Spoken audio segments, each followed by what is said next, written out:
Salut à tous et à tous, c'est Zaiko du Red Ribbon. On se retrouve aujourd'hui sur la chaîne pour une vidéo review épisode 98 Dragon Ball Super où il s'est passé pas mal de choses. Je vous avouerai que c'est clairement depuis DBS l'un de mes épisodes favoris, hein. On a eu de très très bonnes choses. J'ai pas trop aimé le début de DBS. En revanche, le tournoi il commence vraiment très très bien. Il s'est passé beaucoup de choses dans cet épisode.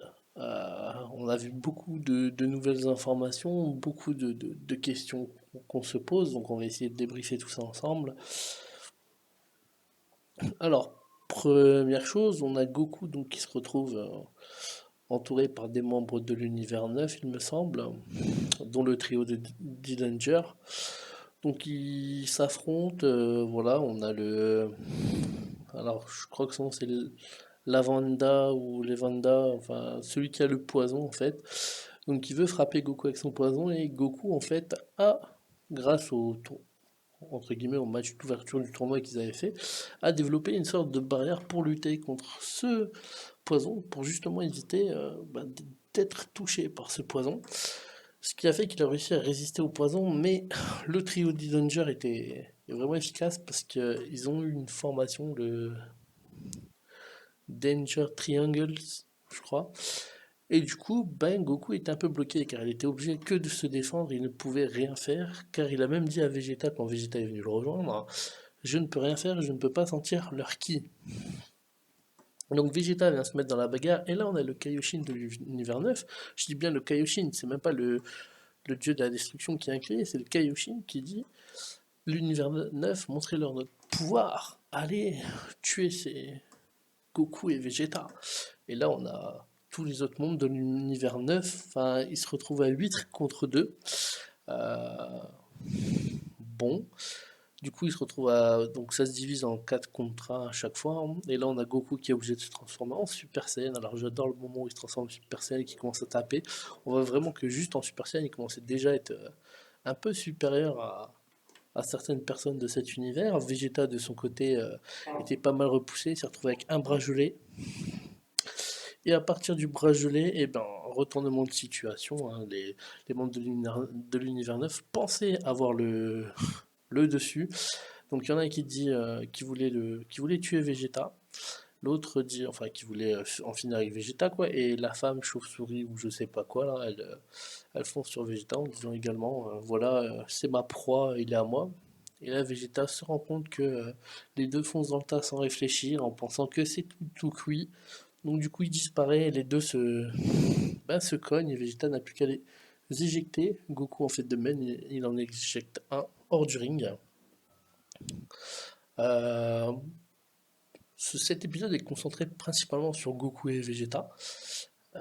Et donc là, du coup, ils sont sortis et là, on a, comment dire, on a un genre de dragon là qui pense que Goku ne peut pas lui faire de mal, etc. Et au final, Goku arrive très bien à le faire sortir également. Donc là, l'univers 9 perd 3 combattants sur les 8 présents. Vegeta se retrouve face à celui qui l'a glacé et un autre qui lui a attrapé le bras avec des fils, soi-disant, et donc quand il a ses fils, ça l'immobilise, et là Vegeta s'énerve, il se transforme en Super Saiyan, puis en Super Saiyan divin, puis ben, il les défonce, hein, clairement, il les défonce. Et là, ça repousse même le trio Danger, et le trio Danger se retrouve au bord du ring et se dit on va leur montrer c'est quoi notre vrai pouvoir, on est les 3 derniers survivants, enfin, les 3 derniers survivants, parce qu'entre temps, on a une scène où Freezer, avant que Vegeta ait des Goku, où Freezer, en fait, ressent que Goku est en train de s'amuser et se dit, bah tiens, moi aussi je vais m'amuser. Alors moi ça m'a fait rire cette scène quand même. C'est, bah lui il s'amuse, pourquoi pas moi? C'est un peu ça le bail. C'est lui s'amuser, moi alors. Donc du coup ils s'amusent tous les deux, ils vont s'amuser. Et là en fait il y a un membre de l'univers 9, celui qui vole avec ses ailes vertes, je sais pas du tout son nom, qui est là. Et donc Freezer par le dos lui met un petit rayon de la mort dans une aile, il se retrouve au sol et là Freezer dit tu vas être mon jouet, tu vas me divertir, enfin, comprenez les bails, quoi. Et puis au bout d'un moment, t'as Freezer qui va pour le finir, et là, le mec a tellement peur qu'il se jette tout seul dans le vide en fait, et se retrouve dans les gradins. Donc du coup, il ne reste plus que le trio. Et là, on a le trio qui commence à faire une triple vague de ki vers Vegeta. Et Vegeta qui va répondre avec un Final Flash, hein, vous connaissez Vegeta. Et Goku Divin également, qui vient l'aider avec un Kamehameha. Donc ça nous fait un Final Flash Kamehameha contre le trio Danger qui se fait clairement mais défoncer. Et là, les trois sortent du ring, mais petit bémol, c'est que c'était les trois derniers de l'univers 9. Ah, et là, avant de continuer, on se disait tous, qu'est-ce qui se passe? Si les membres d'un univers, si tous les membres du même univers sont éliminés, et que le tournoi continue quand même, voilà, il n'y a pas de souci, que se passe-t-il? Est-ce qu'ils sont encore présents jusqu'à la fin du tournoi et tout le monde va être pété en même temps? Ou alors ça va être chacun leur tour? Et là, on a le grand prêtre. Alors après que comment ils s'appellent, les Zénos, ils ont joué avec leur Godpad, voilà, ils ont dit, ah ben ils sont éliminés, ah ben c'est devenu tout gris. On a le grand prêtre qui dit qu'ils sont éliminés et que la destruction doit être opérée avec des yeux et un regard très sévère. Je l'ai trouvé très froid sur ce moment-là, le grand prêtre.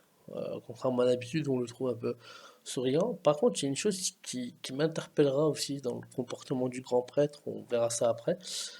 Donc du coup, donc comme il donne, entre guillemets, il dit l'univers 9 doit être éradiqué, et là on voit les Zénos qui lèvent la main, et un aura blanc, une aura blanche entoure tous les membres de l'univers 9 hors l'ange, et là tout le monde disparaît. Beerus et Kaioshin, inquiets de l'univers 7, demande à Whisk est-ce qu'il a vraiment disparu quoi. Et là Whisk regarde dans sa boule et il dit oui, l'univers 9 a disparu, il n'y a plus rien. Et on a l'ange de l'univers numéro 9 qui sourit. Il est content. Pourquoi est-il content? Alors, on va répondre à tout ça après.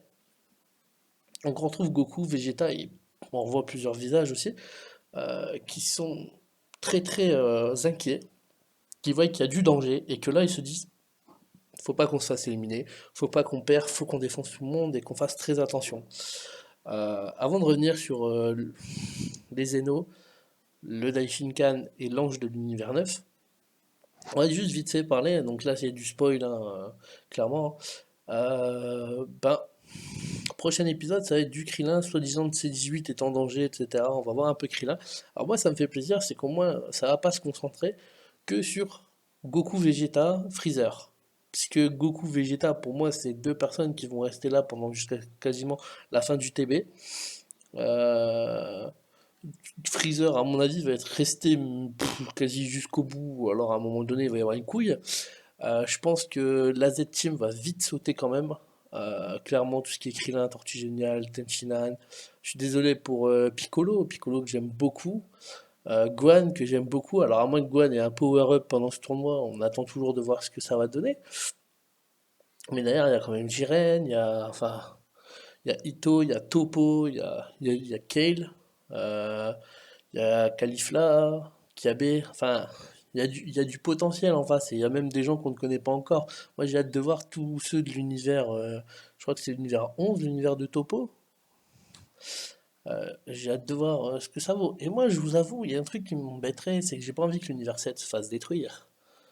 Mais l'univers 11, où il y a Toppo, Jiren, mais le dieu de la destruction, la Vermouth, avec sa tête de clown là, il est grave stylé lui. J'ai pas envie qu'il disparaisse non plus. Franchement, lui, dès le départ, je me suis dit, putain, le mec, il impose quoi. Le mec, on voit que c'est un méchant. Enfin, pas que c'est un méchant, mais on voit qu'il est là et qu'il est pas là pour rire quoi. Avec son univers, à mon avis, ça doit être des fous quoi. Et quand on voit le potentiel de Jiren qui est dans son univers, finalement, on se dit, d'accord.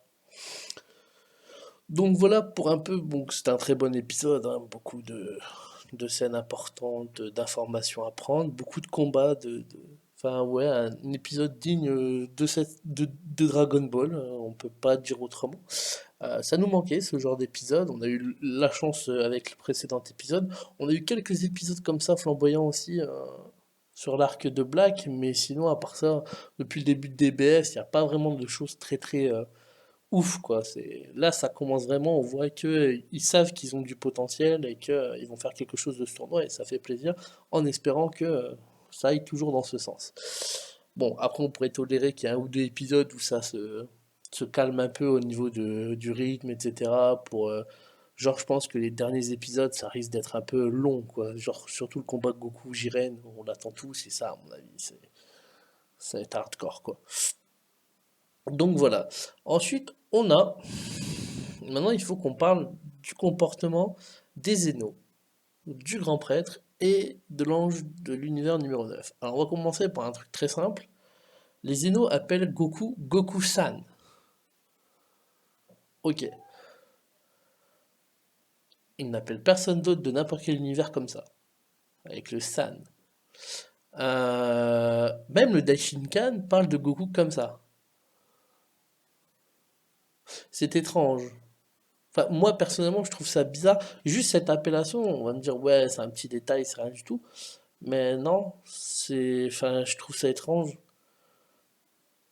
Parce que les Zeno, on dirait qu'ils étaient inquiets. Est-ce que Goku-san et ses amis vont réussir à... vont peut-être perdre ce tournoi? Enfin, ils commençaient à s'inquiéter. On dirait que les Zeno sont pour Goku, en fait, en quelque sorte. Parce que Goku a eu cette idée. Donc, ce serait con qu'ils perdent, quoi. On va dire un truc comme ça. Ensuite, l'autre problématique que je me pose, et là c'est plus dans la relation du grand prêtre et des Zénos, c'est que c'est le grand prêtre, entre guillemets, qui a dit cet univers est éliminé, allez hop, il saute. Et là, les Zénos, pouf, ils le détruisent. Donc, est-ce que Zéno ne serait pas sous les ordres, enfin pas sous les ordres, mais n'obéirait pas entre guillemets au grand prêtre? Est-ce que le grand prêtre ne servirait pas de guide aux Zénos? Enfin ça c'est une première probabilité. Deuxième probabilité que j'ai entendue déjà sur quelques reviews, le grand prêtre n'est pas du tout un gentil, il y a un plan pour justement détrôner Zéno, il va y avoir un grand combat. Donc, tout ça bien sûr c'est que de la spéculation, hein, on est sur de rien. On verra avec la suite. C'est vrai que moi j'aimerais bien voir les anges se fighter entre eux ou les dieux de la destruction quoi. On nous a mis des persos comme ça, charismatiques, badass, mais montrez-le nous quoi. Parce que je suis désolé, mais moi dans le film Battle of God, où Pyrrhus a mis une raclée à Son Goku, j'ai trouvé badass. Dans les films Fukatsu no F, où Whis s'entraîne avec Goku et Vegeta, ou même toutes les périodes où ils s'entraînent, et que Whis leur enlève, enfin leur esquive leur coup de poing, coup de pied comme ça en deux temps trois mouvements, il est beaucoup plus rapide qu'eux. Ouais, j'ai aimé. Mais ces mecs-là, ils sont forts. Mais montrez-le nous, putain. Nous, on veut voir des mecs forts, on veut les voir se battre. C'est ça le principe. Et ensuite, la grande question, c'est l'ange numéro 9. Alors, je ne suis pas sûr de ce que je vais dire, mais normalement, tous les anges sont tous des fils du grand prêtre. Enfin, pour ce qui est de Whis et Vados, on est sûr, ils sont frères et sœurs, et ils sont fils du grand prêtre. Ça, il y a pas, enfin, sont des enfants du grand prêtre. Normalement, tous les anges aussi. Deux théories se posent pour l'ange de l'univers numéro 9. Après son grand sourire, il a, on se dit, mais mec, pourquoi t'es content? Est-ce que t'es content parce que votre plan que vous avez mis en place pour détrôner les Zénos, boum, il est en train de se mettre en place, personne ne se doute de rien, etc. Seuls les anges qui sont au courant, voilà. Je pense pas que des dieux de la destruction soient au courant, à part peut-être les quatre qui ne sont pas partis du tournoi, mais bon, ça c'est autre chose.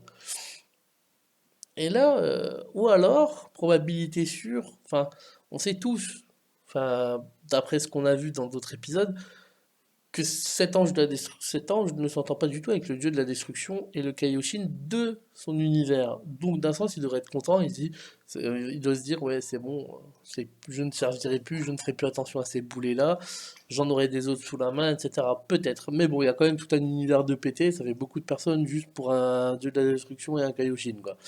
Enfin voilà. Des fois, on se demande si Zamasu avait pas raison dans l'histoire, hein, quand même. Enfin bref, donc ça ouais, c'est les choses potentielles qui pourraient arriver. Donc franchement, moi je dirais, faudrait garder un œil sur le prêtre, puisque, enfin je sais pas, moi là on le mettrait plus dans le rôle de l'arbitre du tournoi, mais je trouve que depuis le début c'est quand même lui qui prend tout en main, qui organise tout, etc. Les Zénos, on dirait qu'ils donnent pas d'ordre. C'est le grand prêtre qui se charge de récupérer les équipes, de les amener au tournoi, de donner les règles, de faire ci, de faire ça, enfin tout. Les Zénos, on les entend pas. À part quand ils doivent jouer avec leur godpad. Donc voilà, bah écoutez, c'était tout pour moi, c'était ma review sur cet épisode, en espérant qu'elle vous a plu. Si vous avez des informations, enfin vraiment là-dessus, hein, si vous avez d'autres théories, etc., bah, il y a l'espace commentaire et n'hésitez pas à mettre vos idées dans l'espace commentaire. J'irai les livres, j'irai les lire, excusez-moi, et discuter avec vous. Et puis sur ce, on se retrouvera sur une prochaine vidéo, ouais. Allez, et puis si les reviews vous plaisent, on fera des épisodes review comme ça toutes les semaines. Dites-moi en commentaire si ça vous plaît, si vous en voulez d'autres, et si mon avis, d'après vous, était intéressant et constructif. Voilà. Allez, ciao ciao tout le monde.